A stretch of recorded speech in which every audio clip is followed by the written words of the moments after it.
So as humans, we are wired to do the same thing over and over. We are creatures of habit. You turn it up again.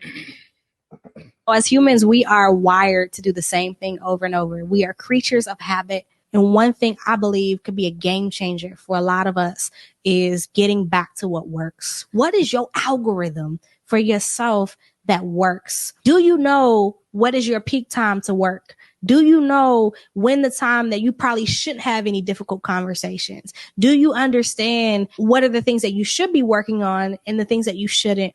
Understanding ourselves from a practical sense and a performance sense will help us get back to a baseline where we can perform and show up. So as humans, we are. Yeah. So the main thing I like that she said there was like, what is your algorithm like in life? Like not just on social, like what is your peak algorithm? And that really got me thinking like, what is my algorithm? So I'm just curious, like, what is your algorithm? Like, what do y'all think of it?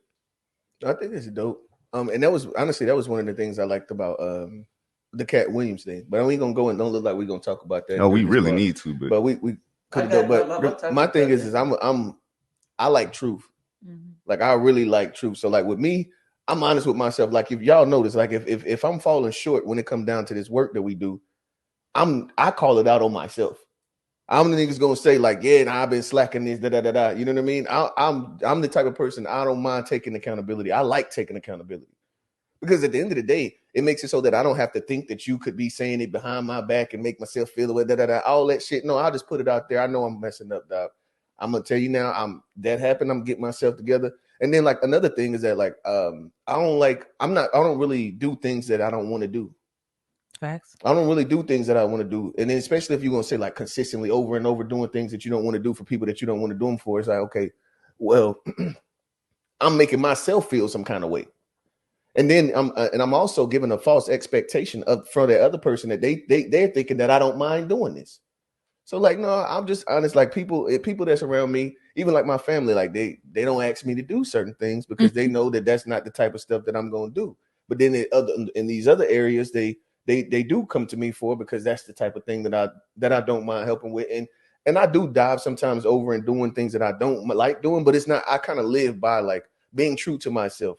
Cause like, yeah, like I know that at about 6-7 o'clock, I'm really about done. I'm done for the day. So this is my time to go ahead and do whatever I'm going to be doing and not doing anything else other than what I feel like doing at this point. So overall, your algorithm has been working for you in life. Like the algorithm you have for yourself has been working for you. I mean, I'd say I can get better, but it's been working. Okay, that's good. I think so. And what would you say that algorithm is? I think that's like your question. Right? I mean, I don't understand how you would really define the algorithm. Like, what is your routine? That's more or less what it is. What are the things that make your life? Well, I would say, okay, I get that. So my routine is getting my responsibilities out of the way as soon as possible, and then putting myself on the back end so that I can get mine on the back end. So that's literally like try to get those things done, so then I can get me. And I guess that works for me. Except with kids, you kind of that they are part of me getting me at this point. You know what I mean? They are part of that. But like that's what I use. Try to keep my responsibilities up front, and then put me, and I'll get mine on the back. So what areas of your algorithm do you think you could work in? I think that literally I can give more time to how I want to say this. That's a great question. And what ways could I do better or critique and mold my algorithm to work more productively for myself? That's actually a thinking question. It is. I couldn't give you some right. I can't just think of it off the top either. I like give the audience something to think about too. Also, that's a dope question. Anybody else want to answer? When y'all want to go? I can. I want to hear Q's answer too. Like, I don't know. I think that this is the good question. This is almost like a topic question. Where like you kind of plan out a little bit of like the answer. If I was to say my algorithm truthfully, I think that my algorithm is undervaluing what I'm doing as it helps me push myself to work harder, if that makes sense. So typically I see I usually think I'm not doing enough. And I have anxiety almost every day of like, damn, you didn't fill these hours with doing X thing. You didn't get up early enough before work to work on X idea. And whether like the best or not, it has landed me inside a good spot enough to me, like when I reflect on it, and to where it's put me to where I've worked hard enough to get at least a baseline of things. in which that I'm proud and I'm happy about. But I also think that if properly held accountable, it does allow me the ability to not be complacent and push me to the next sphere that I want to. So I think the other side of it would probably be like embracing a piece of my algorithm because of I think sometimes, let me see how I can frame it. Our expectations of ourselves is more valuable than the expectations of others. And by that meaning, like, usually I get a pat on the back by like what I do and what I'm accomplishing from most people around me. And they're like, man, you work hard. Damn, you do this, that. I don't, right? But I think that there's still value in the fact of holding myself to like a higher esteem. So I think that the balance of that, but there's like the dark side of the algorithm because that can also lead to like really lows. Mental health shit. Where like you be like, damn, you ain't get shit done. But then like truthfully, if you just sit back and then you look around, be like, nah, you kind of doing all right inside like your age group, inside like your peer, like you all right. It's not even that. But so I think that in itself, the valuing of what I'm doing, undervaluing, especially definitely don't overvalue, but undervaluing, that's a bigger thing. So I guess we'll throw it to Bia. Yeah, I agree with that a lot. So let me ask you. Okay. I'm gonna guess your sign. Are you an air sign? I don't know. Like, you don't know that? I don't know. Okay. Like, are you born the first 6 months of the year?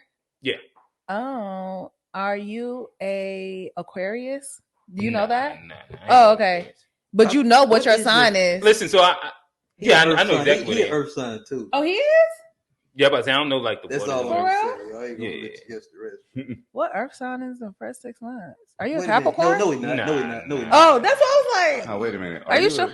Gemini? Yeah, I'm a Gemini. I had a feeling because I'm also a Gemini, but you're a May one. Yeah. Like super early May. No, I'm late May. May really? 30th. Oh, really? Okay, I'm the 23rd. Yeah. But not like I think that does bleed off often. Like you see, like I'm super silly, but I can get. Really no, absolutely. Like that. Because the stirring of the pot is something I also do. But I'm like, I was trying to take this seriously. So now we're gonna have fun.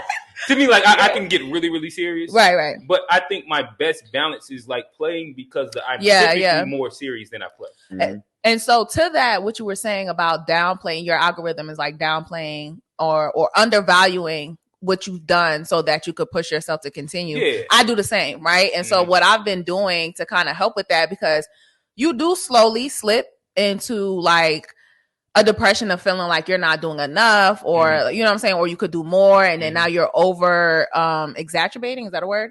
Yourself and things like, yourself and things like that. So what I did was every time I've accomplished something or, you know what I'm saying, achieved something, I'll write it down on like a white little piece of paper and put it in a jar. And I'll leave it at that. I don't want to remember it. I don't, you know what I'm saying? That's fire. I separated. Yeah, I separated really to let the jar collect. Yeah, right. To let the jar. Motivation.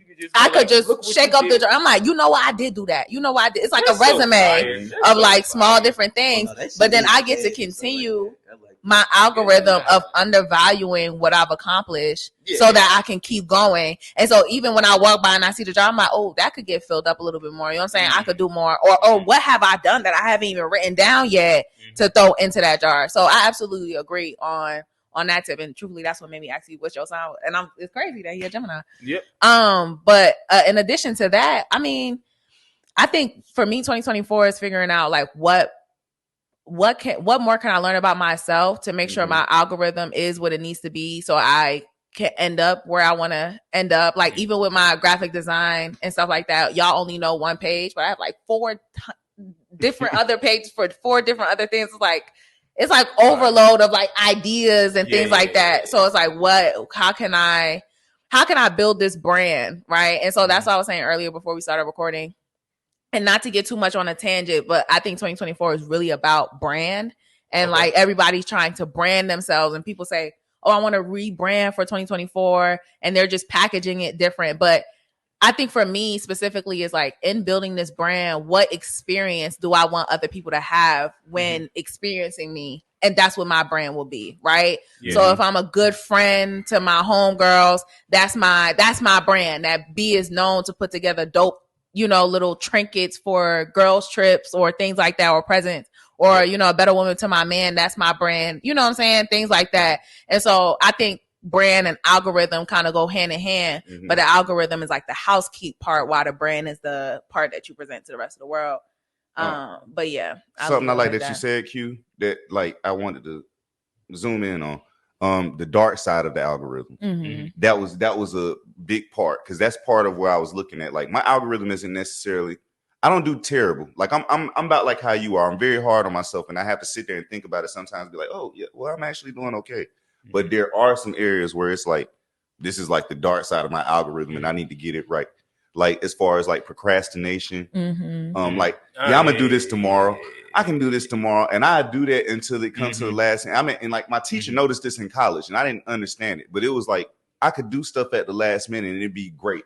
But it's like now it's gotten to a point where because you do better under pressure. Yeah. But the funny thing is that when you get out of school, you just gonna procrastinate until for the rest of your life. Exactly. Yep, and I was just talking about that. Like, you can just keep because keep kicking that a lot of us are great people. We just let systems discipline us rather than finding discipline within ourselves. I start spitting. But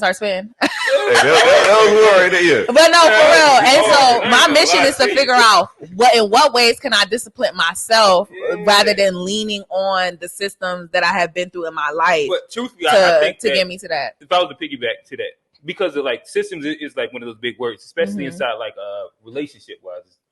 Like, I lean more into building systems that do work, that eliminate like a lot of like quote unquote faulty errors and different things like that. So like if I recognize, even if we say like the algorithm, or inside like whether it's in my life or if it's inside like relationship wise, things that I see are issues or could be issues, I try to find like a system that makes sure that we continue to address it to where it can't manifest and like build itself and turn into up. a bad habit. Yeah.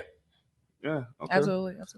Before we pivot to the questions and everything, let's go over some comments real quick.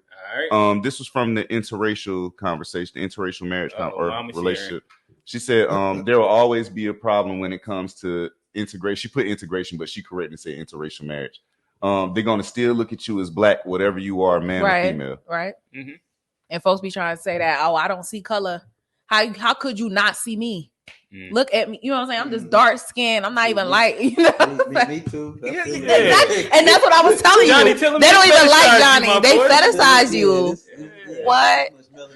How could you look at me and not see color? Trenches Politics TV says, salute to everybody in the chat and God bless you. Sure. God bless. Yeah, salute to everybody in the chat. We sure appreciate y'all comments. Yep. And this is another one from if you don't have self-love, then you truly don't know what love is, because if you don't take care of yourself, how can you be there to take care of anything or any person? That's right. That's a big one. Yeah, you ain't got no self-care in your algorithm, then how you gonna care about somebody else? That's facts too. That's a fact. So I guess Johnny, I gotta ask a question. So like at the end of the day, so when we say that a man that is back in the day, self-care wasn't a thing for men. We agree in that, right? Yeah. Okay. Probably. So when we say that if self-care wasn't a thing for those men, we had negative self-care. Could they not care for their family? The self-care manifested itself in different. Yeah, that's what I said. It was just different. It was a different version. A lot of times ended up being destructive. So you were still doing this shit for your family. So you were still caring for your family. You still loved your family, but it was a lot of destructive stuff. Yeah, like your self-care just manifested differently. Like that might have came out inside like vices or something like that. Like that, like truthfully, indulging in vices is also like because you're taking time for yourself to do something that you want to do. I hear. And whether that was like going to the shed and building, self-care is not always a positive. Self-care could also be a negative. Now that clarifies. That people tear stuff up to self-care. Yeah, they got like whole live venues. I actually want to do that. Let's go tear up a car one like day. A smash. That shit would. That seemed fun. Yeah, I wouldn't mind busting the windshield myself. But I guess we'll go ahead and land the plane there. Yeah, we got a few questions. We got a special guest in the building today, so we definitely want to see what she done brought to the table for us, so we can we like to eat, so we had a comment from Steffi B here real quick if y'all want to answer it. Okay. What did it say? She says, what do y'all consider self-care? At At least for me, something that's positive to my mental. I think it's easy for a lot of us to call like getting your nails done, your feet done, your hair, or at least from a woman's perspective. And my homegirl, you can add to this desk if you want to. But like different things like that, we added to self-care. But I'm gonna keep it hot. At least for me lately, what I've discovered is that it's really a task. You know what I'm saying? Like it's exhausting. Oh, I gotta get up. I gotta make this appointment on time. I pray this lady's still willing to take me. It's a whole nother fiasco to those service providers. But to my mental specifically, like, okay, I went on a work retreat in California and they got a spa for us, right? And I'm not gonna lie, it made me a little nervous because the last time I got a massage, I was hurting really bad after because I have an autoimmune, and a lot of them aren't focused on like how that shows up in your body, and they just start touching rough shit, right? And so everybody's like, oh no, you should do it, self-care. And I'm like, y'all don't even know me. You know what I'm saying? Like, y'all don't even know how my body will register that or accept it. So I end up doing the facial. She does the facial, and so she's like, I can massage your scalp if you want, da da da. And so she's massaging it. I'm like, wow, this is real self-care. And not even because of what we're doing in that moment, but the environment that she created for me, the safe space, and then so she's like a Middle Eastern woman, you know what I'm saying? Her hair is nothing like mine, but she's taking her time. She's pulling it out. She's, fascinated with it, taking her time. She's like, does this oil work for you? Really, really go. And so truthfully, I hate that she was there, right? Because this wasn't a self-care that I just did on my own, but I bring that example up to provide a different definition of what self-care is, and not just spending the money for the excursion itself, just to say that you did it and took a picture for IG, you know what I'm saying? And saying, hey y'all, I'm doing self-care just like you, but more so, how did you feel in that? What did you feel like when you left? Exactly. I left, y'all. My hair is in a fro looking crazy. Everybody laughing at me. I'm like, y'all can laugh all y'all want to. That lady made me feel incredible. You know what I'm saying? You can't tell me nothing. I could walk home with this fro, and I sure did. And I ain't put it away until the next morning. And I could not believe that she got me that comfortable. And so it's like, in what ways can I get myself that comfortable, by myself? And so I'm still discovering that, but now I have an example. You know what I'm saying? Try deprivation tank. You might like that. Deprivation tank. What's that? It's like a float tank. You pretty much just float in room temperature water, but see, I can't swim. You don't have to know how to swim. You literally just float. It's full of salt, and like the salt's gonna. The salt. So it's like as soon as you get in there, you're just floating, but you kind of lose track of your body. Like, just look it up. It's something interesting. I did that one time with they had the thunderstorms. Yeah, I like it. It worked out.